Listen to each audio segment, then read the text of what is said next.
It's a huge pleasure to welcome Zaimal. There you are. You're up at the top, and also to Steff. Really, really exciting to be introduced to their work and difficult conversations, as they've already sort of raised, but also learning a bit about Nottingham Together and Let's Talk, and then going into some smaller groups and having some conversations that matter with one another. If any more time, I'd love to pass over to Zaimal and to Steff to take us through how do we have difficult conversations. In 2017, after the Manchester Arena bombing, we were working with a group of women who were fed up that they couldn't take the debate and discussion further in their communities to talk about what had happened and how it had impacted on them in Nottingham. At the same time, we managed, or very soon after that, we managed to secure some funding from the EU to be able to run a programme or project that enabled us to look at how we could develop our strategy to dealing with hate crime in the city, including developing a conversation strand. We knew and we learned from the community events that they're great at getting people together, but what we wanted to do was to enable people to take the next step to be able to have some of those more difficult conversations,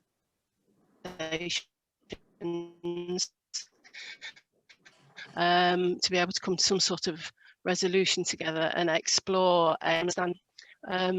So we developed these skills of bringing people together and really push the boundaries where we can, but in a safe environment. So we build skills in people and community reps to be able to go out and have those conversations on a daily basis outside where they live and what they're doing. So what we've been doing over the last few years is building our skills base of people by having facilitated training. We've had training from the Peace Foundation and Hope Not Hate. Both have done sessions. We've probably had more sessions with the Peace Foundation, where people come in and they develop their ideas and they build their understanding around how conversations work and the best way to take people on the journey with you. As part of that process as well, we were able to speak with over 600 people, over thousands of hours of conversations to build and develop it's got its own website now, nottinghamtogether.com. I think we'll show you this in a bit, won't we, Zaimal? I've got it somewhere.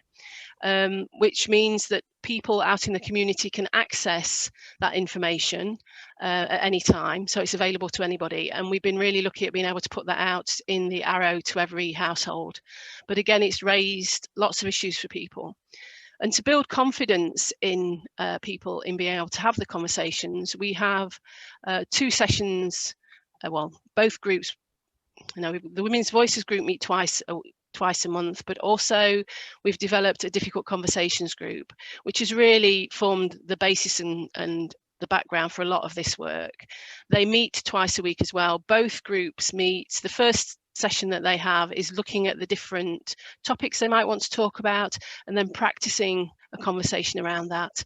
And then the second one, we open the conversation up to the public, a bit like this arena, and offer people the opportunity to come in to talk about quite controversial topics, which range from what is English through to recent conspiracy theories, concerns about the anti-vax movement, a whole range of different things. We try to keep them topical, but we try to find issues and concerns that are right on the edge for people that are sometimes difficult to discuss. I think so. What Steff's sort of talked about is the 2 aspects of it. So we've got the facilitated conversations where, you know, there's a space that's created specifically to have the conversation. But then the other side of that is when people come across something that they want to respond to.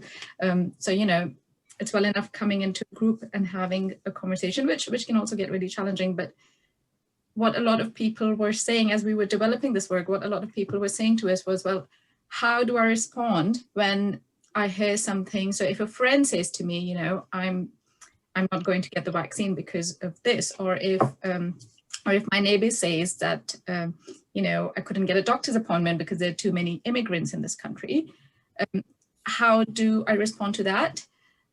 And so that's where we kind of developed the tools and the key principles of having an effective difficult conversation, which we call them. And there was a lot of research. So Jessie, who was specifically working on this, did a lot of research, and it had involvement from quite a lot of groups. Michael actually has been quite involved in that process. So thank you, Michael. But we, so looking at all kinds of evidence around what works in canvassing, what works in behavior change theory, what works in nonviolent communication, mediation. So looking at a really broad range of arenas really, and sectors to look at what works. And based on that, we developed 5 key principles for a difficult conversation. So what I'd like to do now is just run through what those key principles are. And then what we'd like to do is go into groups and see how that might work into practice. So again, usually this is like a 3-hour-long training session, so I'm going to try to do that in 5 minutes. But one thing I'd say is like Steff said, our context for this was very much the prejudice, hate crime, and extremism space. But this is essentially applicable to anything where you've got different perspectives. And what we're trying to do here, and this has been, this has been a learning curve for us. What we realize is it's not about challenge, and it's not about trying to change people's minds. It's about giving people another perspective to think about. So it's about planting, we like to call it planting a seed of change in people's minds, and then letting them think about that. The other part of that is that it's not always the most appropriate course of action. Sometimes you need to have a conversation, but sometimes you need to, challenge. Sometimes you need to report it. Sometimes, so especially when in terms of hate crime, if there's something that's harmful to people, that needs a different response. But then there are other times where you want to try to, change somebody's perspective, and that's what this is for. It's not for all situations. It's for those situations where you want to get people to think a bit further and, get them to kind of reflect on their views. The website I posted has got all of this in kind of resources, and it's got the key principles, but it's also got what to do if you've been challenged, because all of us get it wrong. But what I'll do is quickly just run through the 5 key principles that we found. So the first one is to share your feelings. What a lot of research shows and what people's experience shows that a lot of the times what you need is sharing your own feelings or sharing stories and personal experiences is a lot more effective than sharing facts necessarily. And facts have a place, and myth busting has a place, so that, those are really effective tools. But part of it is about connecting on a human level and sharing how you're feeling. So, and sometimes that involves being vulnerable. So being able to say, this is how this made me feel, or actually, I've got a friend who's in this situation and that's how this would make them feel. And this is why this matters to them. And this is why this matters to me. And that can be more effective than, telling people, because if you're giving people a lot of information, a lot of facts, it can sometimes make people feel stupid, and that just automatically causes people's willingness to change. So the second one is about connecting.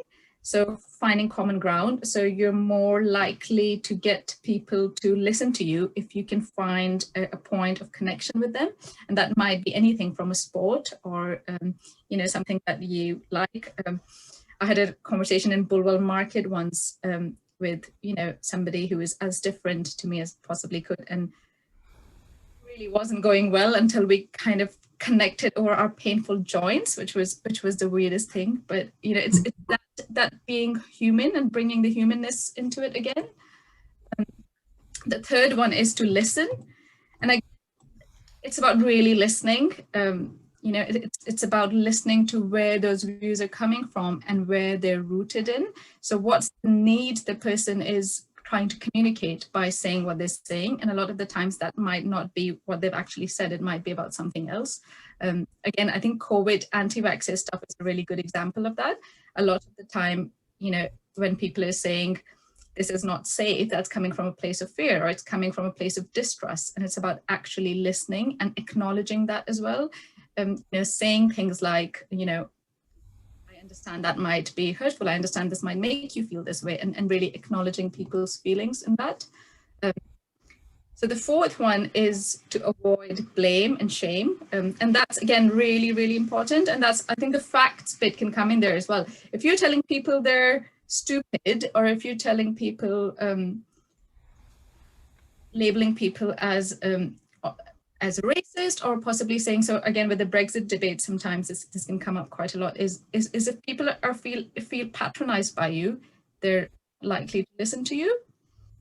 And then the last one is just around offering a different perspective, and that can mean lots of different things. Often it's about asking questions. So kind of getting people to think about it from a different angle. Why do you think that might be? Or have you thought this? Or, what would you say if I told you that I saw this happen? Or even things like, but that's not my experience. In my experience, this happened. What would you say to that? So that's about, again, taking it to a different, get to think about it from, from a different position almost, if that makes sense.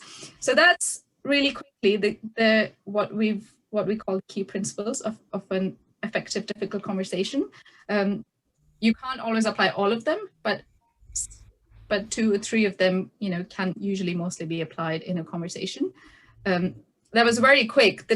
We've got training sessions around this, which again, we're happy to circulate next time we're on. But that's quite a detailed 2.5 days of working through different, tools and models to look at how that works in practice. But what we'd like to do is just quickly go into groups and think about the example you have. And see how that conversation might be approached using some of these tools.